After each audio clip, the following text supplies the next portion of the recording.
In the kingdom of Dor, where soup's a fixation, Ooh, I can smell it. they choose one special day to express their elation. Voila. Hey everyone, Rascal here. And Mama, welcome to our channel, Paws On Animation. And today we're covering the animated movie, The Tale of Despereaux. Now this movie shows a young mouse named Despereaux, roll credits, Roll who credits, instead yep. of cowering and running like his family, he longs for adventure and action. And when he sees that the princess of the kingdom needs help, he becomes the knight he's always dreamed of being. Yes. And he does it in order to save the kingdom. But before we start, be sure to like, subscribe, notification notice on future podcasts and one of Paws videos. absolutely, thank you for joining us, subscribing, sharing, commenting, and so much more. We really appreciate you so much. Yes. Thank you. So this is one of Rascal's favorite movies, and we're Yes, finally yet again. covering it. Yes, yet again. And actually, I had almost forgotten about this movie until going through our services and seeing the movie come up. And I was just surprised to see it there because, like, oh my God, I have not seen this movie in years. And I remember specifically because it came out, the movie premiered on my birthday back in the early 2000s. And I really wanted to see it because it actually looked a fun movie. And when you look at that compared to other movies that came out at the time, it was also animated very differently. It wasn't really goofy looking or cartoonish or the way the other movies were made at the time. No offense to the other ones. This one had a much more calm demeanor to it. It had more action. It was like a whole different film. Mm-hmm. And I know when it came out, people really ended up loving it. But it was before now where they could share and socialize and stuff of favorite underrated movies online. So it probably is going to end up resurfacing at some point. That would be great. So for those of you not familiar with it, The Tale of Despereaux is a 2008 adventure comedy directed by Sam Fell and Rob Stephen Hagen. And it's based actually on the 2003 novel by Kate DiCamillo. Now I didn't know there was a book, seriously. Yes. So that's pretty exciting. The movie was actually released in theaters December 19th of 2008 in the U.S. Has a runtime of 94 minutes. It had a budget of $60 million and grossed over $86 million at the box office. Wow, that made quite a bit. Yeah, it made quite a bit. And when watching it, I think it was a French film, am I right? Well, it's the second theatrically released computer animated film distributed by Universal Pictures after The Pirates Who Don't Do Anything. Okay. And it's based on the book, but it's produced by Relativity Media. Relativity Media. And that's actually an American independent media company. Oh, so I guess they just adapted a French story. Well, you can tell they're in, and it looks like old France or old Europe, I think. It's also done in conjunction with Frame Store, which is a British animation and visual effects company. Oh, okay. And lastly, with Larger Than Life production. Okay, so a bit of a mixture in there. Right. When you watch it, it's almost like you're watching an almost upgraded version of Ratatouille in a way. And the little ideas that they had in here in the story were so fun. Like seeing a mouse that usually scurries and runs away from everything. You got one that wants to be brave, wants to be a knight. And what's his problem? He's got these big old ears like he's Dumbo. Yes. Now, to answer your question accurately, this film was produced in cooperation between the French, British, and North American staff. Okay. So that's why you have the French in it. Okay. But they couldn't get along. Right. So you're very fortunate that this movie even came into being. Right. And it actually is not eerie, but almost ironic because that's actually a sort of theme in the movie itself. Like when you see why the town is in such bad shape and in drabs because the queen died when a rat fell into the soup. It scared her so badly she had a heart attack. I'm like, okay, it's a dark way to open it. Right. But what you don't know until you start watching the movie is that it was completely by accident. The rat that actually fell in there, Desperados immediately said it was a complete accident. They were scurrying looking for food and he accidentally fell off into the bowl and he didn't mean to do that and he felt so terrible that he caused like the downfall of a kingdom just by falling off somewhere. And I think the main character, Despereaux, he is adorable, and for me to say that is funny. But he is. Yes, And they him keep being saying voiced it. by Matthew Broderick was perfect. Yes. He conjured up this voice that was a perfect mixture of being self-conscious and not confident and an introvert. And then he grows through the movie with different things that happen until he becomes brave at the end. And his voice perfectly mirrors that transition for the character. And what's hilarious is that you see his family, other mice in the kingdom that hide from the humans, because as soon as they see one, they just axe it, like, without hesitation. Right. And they really train their whole society to be afraid.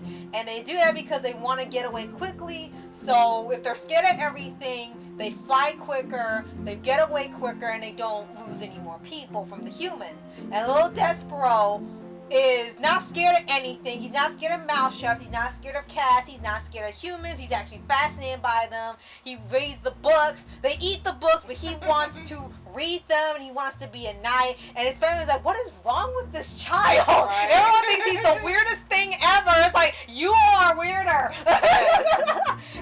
And it really was an entertaining movie. It had comedy moments, even Yes. though it was mainly, well, it was adventure It was a comedy. drama, So it was yeah. an adventure comedy is how it's described, but it had more adventure than comedy, but it had the right amount of comedy. Yes, At the where right it wasn't, places where it should where, be. where it didn't feel like it kept trying to leave you in by constantly having the comedy keep you interested. It still relied on its story to keep you interested. And the animation itself was, we said, really different. It wasn't trying to be really bold and colorful or anything. It had very subtle, calmer colors, and it was almost not muddy, but you could tell it matched with the theme of the film, where it looked like it was losing its color and everything. And when the movie goes on, you understand why the palette is like that. Yes. But it still kept you visually interested without looking like it was drab or muddy. Right.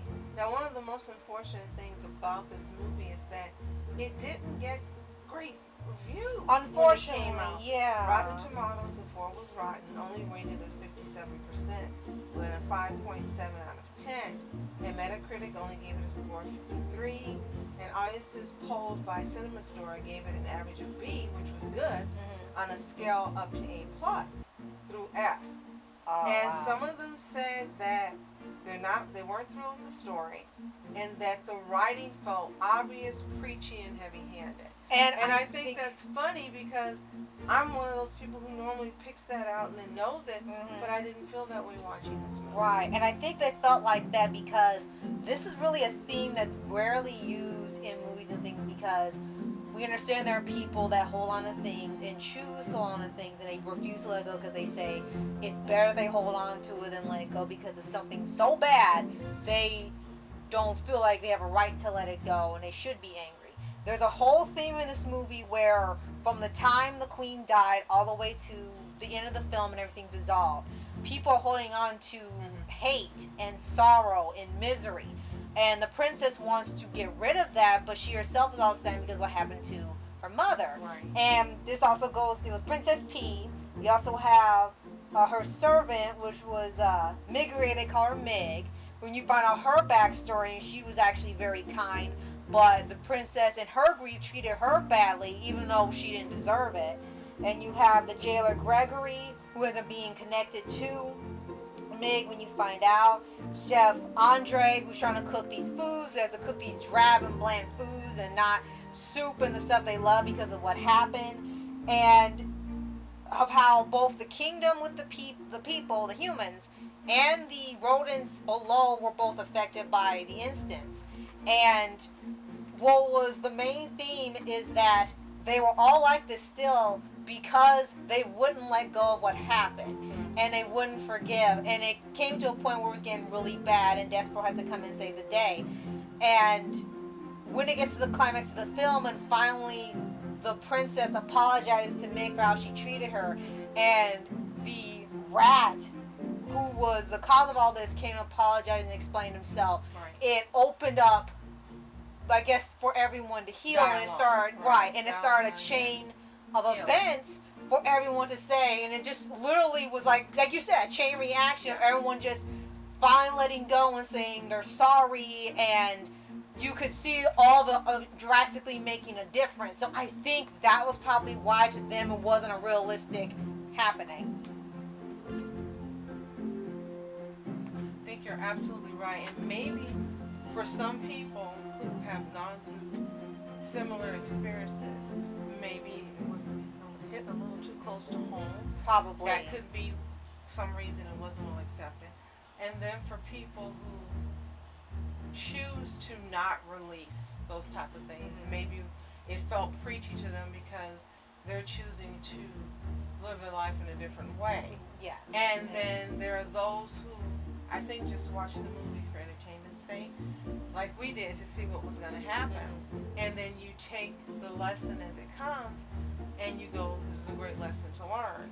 And you take it objectively on a neutral ground and enjoy what it had to offer. Right. So, yeah, I mean, different people process and enjoy entertainment in ways that fit their attitude of the present. Right. And so, for those that didn't enjoy it, I'm sorry you didn't. I wish that maybe you could rewatch it if possible and try to look at it with an objectively.